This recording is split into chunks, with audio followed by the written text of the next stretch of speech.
saw a 7-year-old Garrett Gilbert staring up at Major Applewhite? Actually, I was there when they took that picture, so yeah, it does make you feel a little bit old. Or experienced, I think, is a better word. You were recruiting Garrett? Is that why you're there?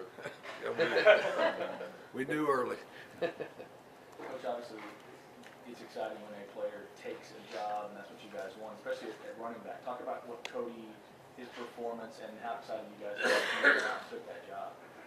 Well, we noticed right off the bat when we came back, and I think we talked about it in some of the earlier press conferences, that he was in better shape. His percent body fat was down. He was running with better pad level, and so through 21, 22 practices, he just kind of emerged, and he's a guy that we're really excited about. With working from under the center and doing more downhill things, he's got the ability to take the pile and move it. We'll need them all. And Trey and Fozzie, have done some really good things. We just feel like Cody right now brings the most to the party. Is it that you're going to play him all, or is he really the starter? I mean, well, he is the starter. There's no doubt that Cody is the starter. But through the course of the ball game, you'll see them all. And Trey, as we've talked about before, has great vision, runs with patience, is a good receiver. Fozzie brings the ability for the explosive play, really good in the passing game, very, very bright in blitz pickup and those kind of things. So all three of them can play extended amount of time, but Cody is definitely the starter at this time. Coach, what was the deciding factor to back up with Case McCoy? We told Case and Connor the first meeting in August that the biggest factor would be taking care of the football, and over the course of the practices, Case just did a little better job. They both did some really good things.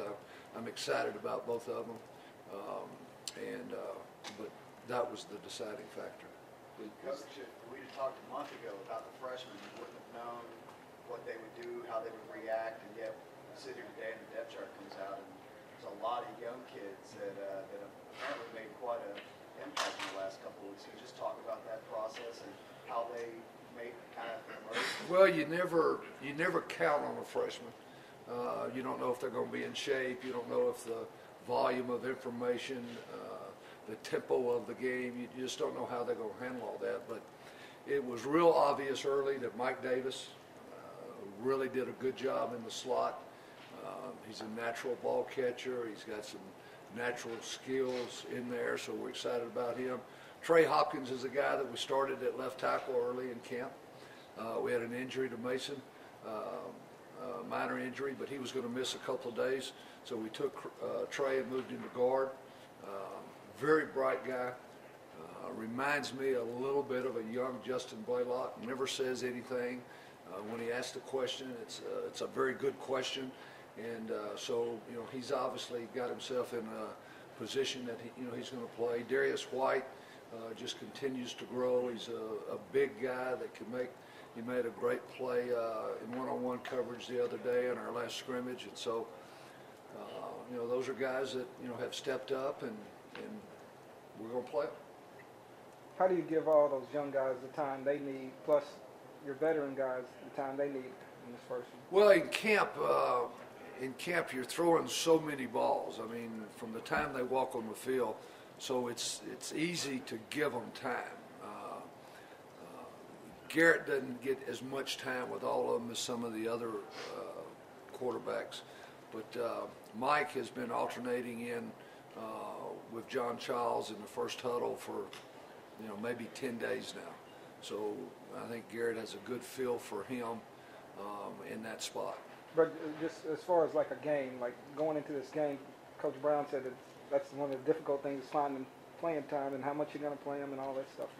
Well, what we try to do at every position, whether or not it's the offensive line or the wide receivers, we have a group of guys that we consider to be starters. And if they're in that pool, then they can just rotate in at any time during the ball game. And then you have another group that you'd like to get in, but the game is going to dictate to some degree at what point, you play those guys if it presents itself. Have you had a year recently where you've played this many freshmen, or is this just how talented this group is?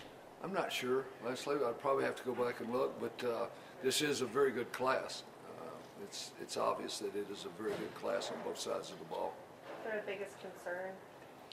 Biggest concern is, there's only, you can put them in scrimmage situations, you can put them in walkthroughs, but until the bands are playing and the people are there, you're never quite sure what you're going to get. You feel like you have a good idea, but you're never quite sure. So, that's the next hurdle that we got to get through and see how they respond in game situations.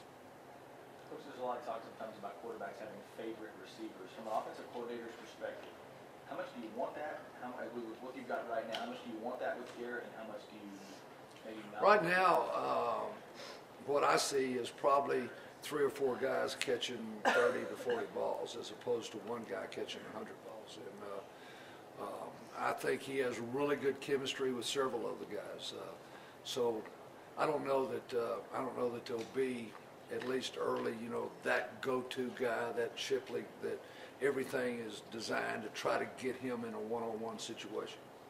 Coach, how nice is it now that it is Garrett's team? You didn't have practice with them all season long, all off season, and this is finally the passing of the torch.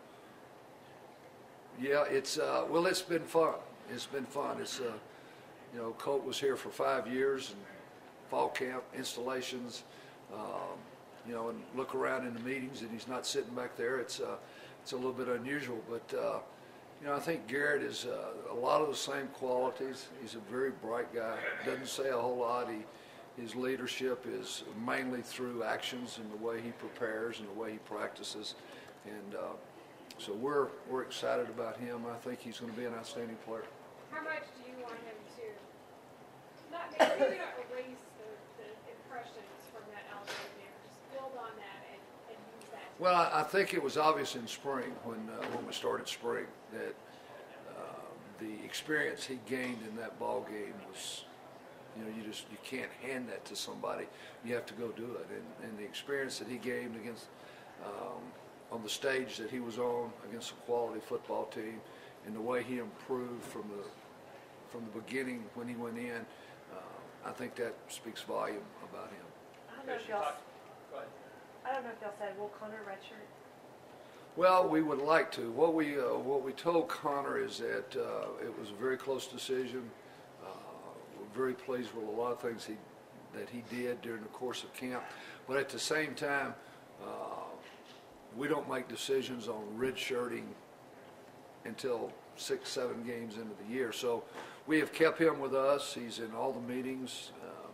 He's on our end of the field. We're preparing him because if something happens, then immediately, the plans have changed. So right now, he is. We would like to redshirt him if everybody stays healthy.